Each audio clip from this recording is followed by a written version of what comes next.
Jo, hvad så alle sammen, og hjertelig velkommen tilbage til min YouTube-kanal, hvor vi i dag skal lave mad. Ja, det ser nemt ud. det er det også. Som I allerede nok har set på titlen, så kommer vi til at lave en ny serie her på min kanal, hvor vi skal lave drengerøvsmad hjemmelavet.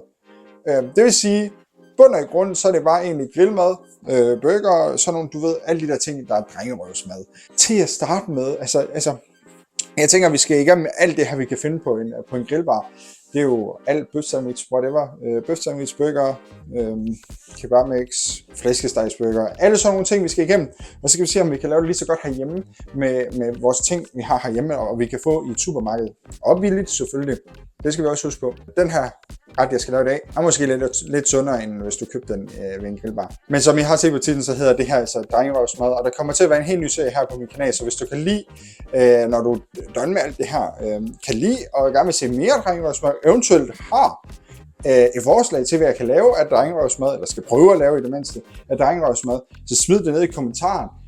Så kan det være, at det er din ret, jeg vælger næste gang. I dag, der skal vi simpelthen lave den helt klassiske pølsemix. Det er nemlig en rigtig pølsemix. Er der en ting, jeg er virkelig glad for en grillbar af, eller sådan pølseovn, eller hvad man skal kalde det, så er det pølsemix. Jeg elsker pølsemix, som I elsker. Som virkelig elsker pølsemix. Og jeg tænkte en dag, jeg gider ikke at købe det. Skal jeg prøve at se, om jeg kan lave det hjemme selv? Det prøvede jeg en dag, fordi så tænker jeg, en airfryer, ligesom dip, oliefryer, noget. Så tænker jeg, det er næsten det samme. Så tænkte det burde jeg kunne lave herhjemme selv. Det kan man, har jeg fundet ud af. Så det er det, vi starter serien ud her med. Det er simpelthen en helt klassisk pølsemix, hvor vi skal bruge, som I kan se, 4 ingredienser. Easy peasy. Det er curry ketchup selvfølgelig. Den er vigtig. Det er toppen. Brød løg, den er også vigtig. Pølser, det er også vigtigt. Og sidst men ikke mindst, bølgepomfritter. Jeg tænker bare, at vi skal hoppe ud i det. Allerførst så skal vi have sat pomfritterne over. Til at starte med, så skal vi simpelthen have vores bølgepomfritter ind i airfryeren. Og jeg plejer, de her pomfritter, det plejer at være klar på cirka 25 minutter ved 200 grader, når den er kold, altså bare bund. Så det jeg plejer at gøre, det er, at jeg sætter den, jeg minuser lige cirka 7 minutter fra, hvornår de normalt er færdige.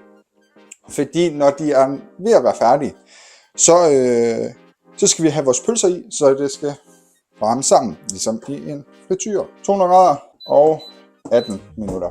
Så får den egentlig bare lov til at hygge med det. Vi har vores løg, som vi skal have skåret. Det er jo vigtigt, at det bliver skåret fint. Hakket fint, skåret fint, hakket fint. Kald det hvad det. Altså jeg plejer bare lige at skære toppen af her. Bum. Og så piller vi det lige. Og så står I og tænker sikkert, skal man bruge et helt løg? Du skal bruge lige så meget løg, du har lyst til. Men du er nødt til at lave et helt løg. Så kan du bruge det, skære det ud, hele løget ud, eller kun halvdelen af løget og putte det i en eller anden løgskjuler, eller hvad fanden man nu kan. Jeg plejer bare at tage det mindste løg, jeg kan finde i sådan en løgpose der. Når du har sådan her, jeg ved ikke, hvordan du skærer dem. Men når jeg skærer dem, så skærer jeg dem halvt over. Når vi har skåret den halvt over, så plejer jeg lige at gøre det, at jeg lige skærer igennem en gang mere her. Fordi som sagt, vi vil gerne have det fint. Og så striper vi den bare lige her. Så er det egentlig bare. Det er også lidt synd, I kan ikke se, hvordan de ser ud, før jeg er færdig. Jeg tænker bare lige, vi cutter til, at jeg har lavet dem fint. Sådan her begynder de altså at se ud, altså helt fine. Stadigvæk, så man kan smage dem, så du ved, det er ikke kørt igennem en hakker. Har du sådan en hakker, så gør det. Det er måske nemmere for dig. Men fine hakket løg her, det er lige som det skal være. Nu skal vi lave vores pølser. Så er der nogen, der sidder og siger, at det er smør, du har puttet i for at masse pølser. Ja, det er det, og det er der en særlig grund til. Det er, når vi har ristet de her pølser her. Så det her, de har stået i, de har ristet i, det skal nemlig hældes med ned i airfryeren.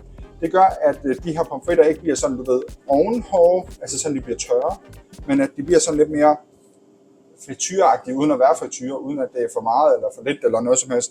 Men så de får faktisk sådan en lille smule blødhed, når det kommer til det. Jeg plejer som regel lige at tage sådan 3 pølser her, og jeg bruger egentlig bare de billige fra Rema af, grillpølser fra Rema af. Jeg plejer altid lige at skære dem her ud normalt. Jeg laver dem sådan her, fordi at det er lidt mere lækkert, når de også er sprøde. Jeg synes ikke rigtigt, de bliver så sprøde, hvis jeg bare putter dem direkte i airfryeren. Sådan der. Nu er de alle sammen simpelthen lige klippet sådan her. Og så er det egentlig bare meningen, de bare lige skal være sådan lidt gyldenbrun. Ikke gennemristet eller noget som helst, men lige har fået den her stegeskorp, kan man godt kalde det måske. Jeg ved det sgu ikke helt. Men så man kan se, at de i hvert fald lige har været her på. Så det skal vi egentlig bare have gjort. Jeg glemte lige at trykke start på optagelsen lige før, der jeg hældte pølserne i. Men pølserne, de er blevet sådan, nu skal jeg lige finde en. I kan se, pølserne, de er blevet sådan, jeg ved ikke om I kan se dem, men de er blevet sådan lidt gyldne i det. Lige blevet ristet, lige fået en god farve, lige blevet sådan crispy, hvis man kan kalde det det. Og så var der det her smør i selve panden, der var blevet brugt til at stege de her pølser i. Der man bare puttet i. Det gør lige, at, som jeg sagde før, pomfritterne lige bliver tjekket rundt i det. Og ja, pomfritterne er ikke helt færdige, som I kan se. Det er derfor, at I skal stoppe den lidt før, så den kan blive færdig med pølserne, så pomfritterne ikke bliver for tørre. Og så de her pølser lige kan ryge i med det her smør, det her væske af en art vædelse, eller hvad man kalder det. Og så skal man lige huske lige at ryste rundt i det, så det hele bliver smurt ind i det her. Så putter man ind 200, nu har den allerede startet, 5 minutter ekstra, måske 7 minutter.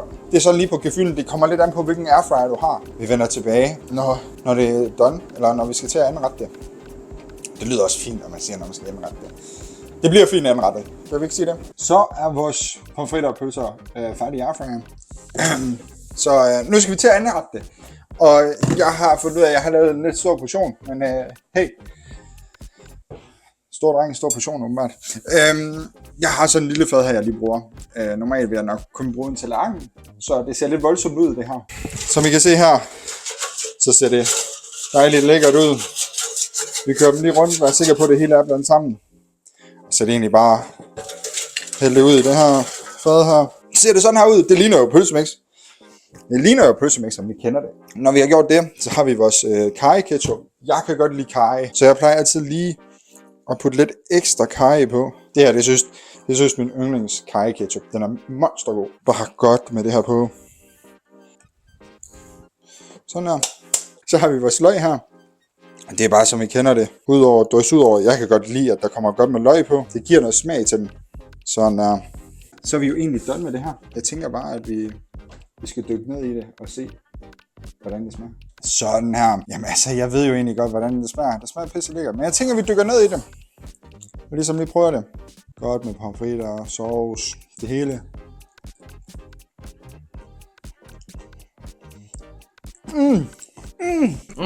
Det her, det er lækkert. Hvordan er det? Jeg kunne leve af det her, hvis det ikke var så sundt. Det er virkelig, virkelig lækkert. Det er mega nemt at lave. Altså, 4 ingredienser. 5, hvis man tæller smør med. Det kan jo nærmest ikke blive nemmere. Det er altså bare lækkert. Prøv det derhjemme. Se, hvordan det smager. Og så skriv ned i kommentaren, hvis I har lavet det, og I synes, det er mega lækkert. Og som sagt tidligere i videoen, hvis I har et eller andet, I gerne vil prøve, jeg skal prøve, smid det ned i kommentaren. Så kan det være, at jeg vælger din næste gang. Måske vi skal have en anden YouTuber med til at lave det. Hvem skal det så være? Her til sidst vil jeg gerne sige tusind tak, fordi I så med. Det er en kæmpe fornøjelse at lave de her videoer, så hvis I vil, så husk lige at trykke på abonner-knappen nedenunder.